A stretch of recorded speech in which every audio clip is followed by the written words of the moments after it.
বঙাইগাঁৱত সত্ৰৰ বেদখলকৃত ভূমি উচ্ছেদ অভিযান সৃজন গ্ৰামৰ ৰঘুনাথ হস্তৰৰ ৩৪৯ বিঘা মাটি দখল কৰিছিল সন্দেহযুক্ত নাগৰিকে মুখ্যমন্ত্ৰী ডক্টৰ হিমন্ত বিশ্ব শৰ্মাৰ নিৰ্দেশত আৰু বঙাইগাঁও জিলাৰ উপায়ুক্ত নৱদ্বীপ ফাটকৰ নেতৃত্বত চলিছে এই উচ্ছেদ অভিযান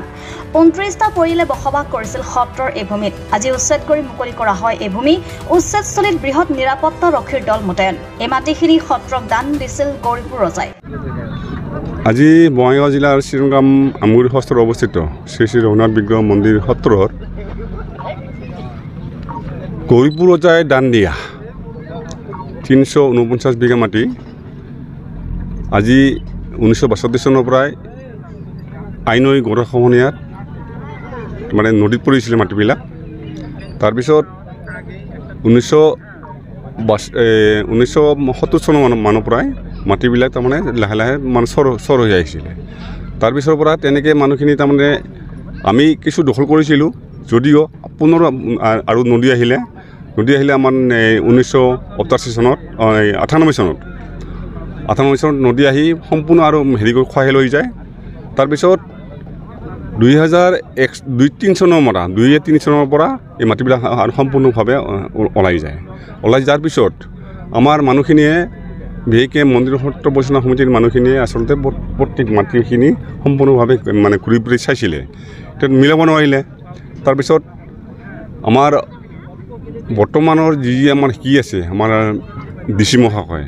নৱদ্বীপ পাঠক ছাৰ তেখেতক আমি জনালোঁ কথাখিনি জনাৰ পিছত তেখেতে মানে কাৰ্যপন্থা ল'ম বুলি ক'লে তাৰপিছতে আমাৰ ২০২৩ চনত আমাৰ সন্মানীয় অসমৰ মুখ্যমন্ত্ৰী ডাঙৰীয়া আমাৰ মন্দিৰ সত্ৰখন পদাৰ্পণ কৰিলে তেখেতক এই কথাখিনি অৱগত কৰা হ'ল লগে লগে তেখেতে আমাৰ ডিচি মহোদয়ক আদেশ দিলে আৰু সেইমতে আজি এই যিটো কাৰ্যসূচী চলি আছে আজি কাৰ্যসূচীৰ মতে এই ডিচি মহাশয়ে মোটামুটি তেখেতে নিজেই আহি ইয়াত মানুহখিনি কৈ গৈছে যে আপোনালোকে অলপ চাই থওক যিহেতু এইটো ৰঘুনাথ মন্দিৰৰ মাটি আপোনালোকে অলপ চাই থওক কিন্তু তেওঁলোকে আচলতে গুৰুত্ব দিয়া নাছিলে কিন্তু আজি এটা ভাল লাগিছে কি আজি আচলতে মানুহখিনি তেওঁলোকে যিখিনি মানুহ আচলতে ইয়াত ঘৰ বাৰী কৰি আছিলে তেওঁলোকে সম্পূৰ্ণ সহযোগিতা আগবঢ়াইছে আজি তেওঁলোকে নিজে নিজে ঘৰবিলাক ভাঙি আছে তেওঁলোকে মানে কোনো জেচিবি লগাব দিয়া নাই যাতে তেওঁলোকৰ বস্তু ক্ষতি নহয় তাৰমানে তেওঁলোকে নিজে সহযোগ কৰি তাৰমানে তেওঁলোকে নিজে ঘৰবিলাক আঁতৰাই লৈ যাই আছে কিমান বিঘা মাটি আছে ইয়াত আছে আমাৰ ৩৪৯ বিঘা ৩ কঠা ৭ লেচা মাটি কিমানটা পৰিয়াল আছিল ইয়াত পৰিয়াল আছিল তাৰমানে প্ৰশাসনৰ ফালৰ পৰা আমাৰ ৰাজস্ব বিষয়াই হেৰি কৰি লৈছিল যেতিয়া আমাৰ মাটিখিনি জোখমাপ কৰি দিছিলে তেতিয়া তেওঁলোকে লৈ গৈছিল ২৫টা ফেমিলি পৰিয়াল তাৰপিছত আৰু 4টা পৰিয়াল ইয়াতে আৰু নতুনকৈ ঘৰ বনাইছিলে মোটামুটি ২৯টা পৰিয়াল আৰু আছে নেকি আৰু আমাৰ মন্দিৰৰ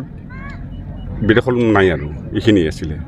বাকী আৰু সকলো মাটি বেদখলমুক্ত হৈ আছে এই ক্ষেত্ৰত ৰাজ্য চৰকাৰক কিবা ক'ব এই ক্ষেত্ৰত ৰাজ্য চৰকাৰে বিশেষকৈ আচলতে আমাৰ অসমৰ মাননীয় মুখ্যমন্ত্ৰী ডাঙৰীয়াক ধন্যবাদ জনাইছোঁ তেখেতৰ সুস্বাস্থ্যৰ দীৰ্ঘায়ু কামনা কৰিছোঁ এইখিনিয়ে ক'ব ধন্যবাদ বঙাইগাঁৱৰ পৰা মানিক কুমাৰ দত্তৰ ৰিপৰ্ট সুখানালৈ।